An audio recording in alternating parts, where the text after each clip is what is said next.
In section 94 of the Doctrine and Covenants, the Lord calls a construction committee. He calls 3 men to supervise the construction of this temple. What I find so interesting about this revelation is you have this group of men who had never built anything in their lives. Hiram Smith, who is called as head of this committee, is a cooper. He makes barrels, he digs wells, he works, but he's not a builder. Jared Carter is a tanner. He helps process animals when they die into leather. He's not a builder, but he is an amazing missionary. And Reynolds Cahoon, who in his mid-40s is the senior statesman of this building committee, is also not a builder. And these 3 men at the command of this revelation are so excited that they begin work immediately. There are a lot of things, little details in this building that I can tell are done by men who really don't know what they're doing. But they love God and they want to build a temple. They first thought they would build this temple out of brick. And they started a brick kiln, even though none of them knew how to fire brick. And after a few failed attempts of making this building out of brick, they abandoned that and moved to stone.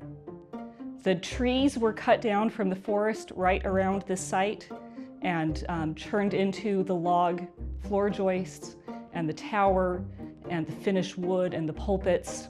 The stone came from a quarry about 2 miles from here, and everything was done by hand. Construction slowed considerably during Zion's camp because all of the able-bodied men went to Missouri. So in those months, women hauled stone and lumber from the quarry and the sawmills to this site and helped lay up some of the walls. The hundreds of Latter-day Saints living in Kirtland built this temple out of their poverty.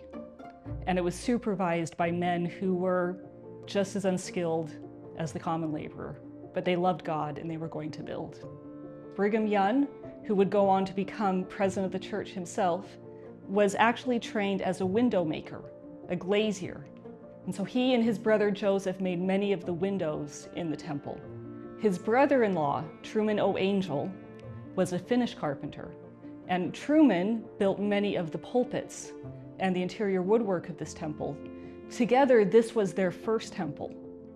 But they would go to Nauvoo and help build that temple, and then they would go to Salt Lake, and Brigham would act as president of the church and select that site, and Truman was the architect.